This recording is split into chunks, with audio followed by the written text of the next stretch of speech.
आपण बघतोय मुंबई पोलिसांची या ठिकाणी मुंबई पोलिसांकडनं दडपशाही केली जाते आहे।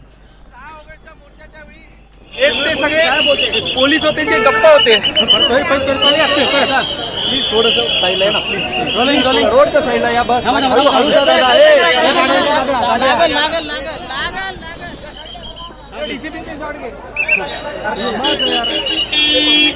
सर्व प्रतिनिधींना एका बाजूला करण्यात आलेलं आहे। रस्त्यावर कोणी उभे राहू नका, रस्ता मोकळा द्या। लाईट दे दो सर, काम करने दो। सध्या आपण बघतोय प्रचंड अशी पोलिसांची कुमक या ठिकाणी मागवण्यात आली। कार्रवाई क्यों नहीं उनको? एक भी लोग को उठाया नहीं गया सर। उस दिन मराठी लोगों को उठाया जा रहे हैं। थोड़ा सा अभी हमें रास्ता आम्हाला फक्त तेवढं सहकार्य करा महोदय। फक्त रोड क्लिअर करा। 6 तारखेला 2 तास रस्ता अडवून धरला होता जय समुदायाने। आपण कुठे होतात साहेब? रस्ता सुरू होता तेव्हाही आणि आजही।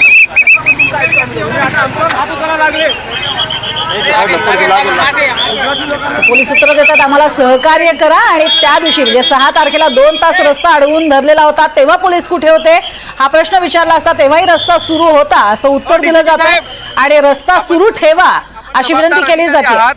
6 तारखेला आपण कुठे होता?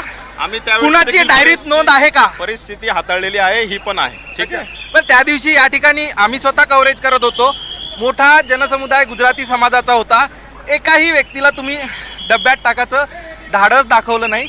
यामागचं कारण काय? कुणाच्या दबावाखाली? परिस्थिती पाहून आम्ही निर्णय घेतो। आपल्याला इथं त्यावेळी रोड क्लिअर गर्दी करायचं जास्त आहे। आपण फक्त माझी त्यावेळी विनंती आहे, काम करू द्या आम्हाला, त्यावेळी ठीक आहे? 2 तास सर काम करू द्या आम्हाला। ते परिस्थितीनुसार आम्ही निर्णय घेत असतो असं म्हणत पोलिसांनी मुख्य प्रश्नाला बगल दिलेली आहे, आणि आम्हाला आमचं काम करू दे असं म्हटलेले।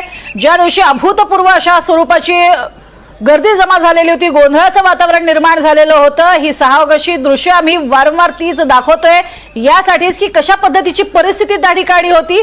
आणि आजच्या परिस्थिती जेव्हा एक 4-5 मराठी लोक तिथे दाखल झाले त्यांना मात्र पोलिसांनी ताब्यात घेतलंय।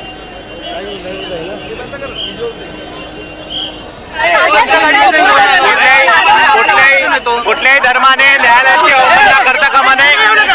कुठल्याही तथाकथित खोट्या धर्माने पोलिसांचा मान राखला पाहिजे। शस्त्राची धमकी देता कामा नये। अशा लहान लहान मागण्या आमच्या आपण मराठी माणसाला लढा देत आहोत। महाराष्ट्र हा मराठी माणसाचा आहे, आणि कुठेही मराठी खाद्य संस्कृतीला मराठी